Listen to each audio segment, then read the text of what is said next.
रोपल बा फूल बेल पाता मजनुआ के हाथा में, जातानी देवघर ले जाई बतूर के दुपाटा में।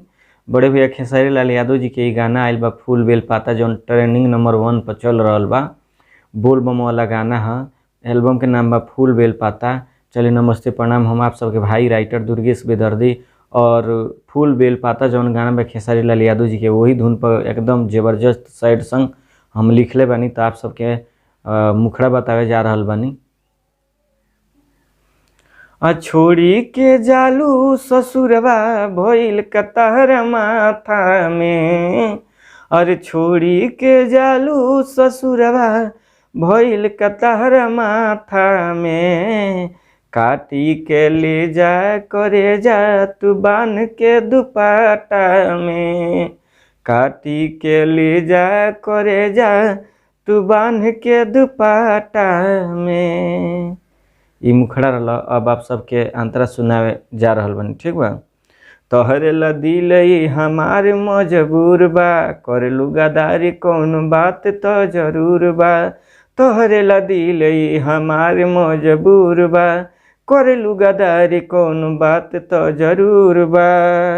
मन करे मार ली गोली भरी के हम कांटा में, हो मन करे मार ली गोली भरी के अब कांटा में, काटी के ले जा करे जा तू बान के दुपाटा में, काटी के ले जा करे जा तू बान के दुपाटा में।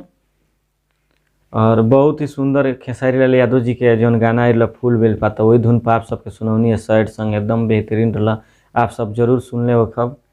तो एगो मुखड़ा और अंतरा आप सबके बतौनी है और सुनौनी है। और लास्ट वाला जौन अंतरा बा, मुखड़ा एगो और दूगो अंतरा रहेला कोनो गाना में, तो जौन सुनौनी है जी। अगर ये गाना गावे चाहता उ हमारा नंबर पर कांटेक्ट कर सकता 9934592912। ये नंबर पर आप सब कॉल कर सकता नहीं लास्ट वाला अंतरा लिखावे खातिर। और ये गाना के आप सब गाई और मार्केट में धमाल मचाई।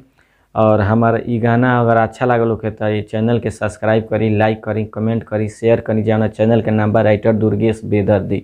जैसे जैसे हर रोज़ हम गाना अपलोड करेनी लिख के और गा के भी बतावेनी, वही तरह हर रोज़ हम लिखेम और आप सबके बताएम। तो इस चैनल पर आप सब जुड़ल बानी और जुड़ा रही और आगे भी शेयर करी, ताकि अन्य कलाकार हमारे चैनल से जुड़स और बहुत बड़ा ये चैनल बनू। चलिए नमस्ते प्रणाम।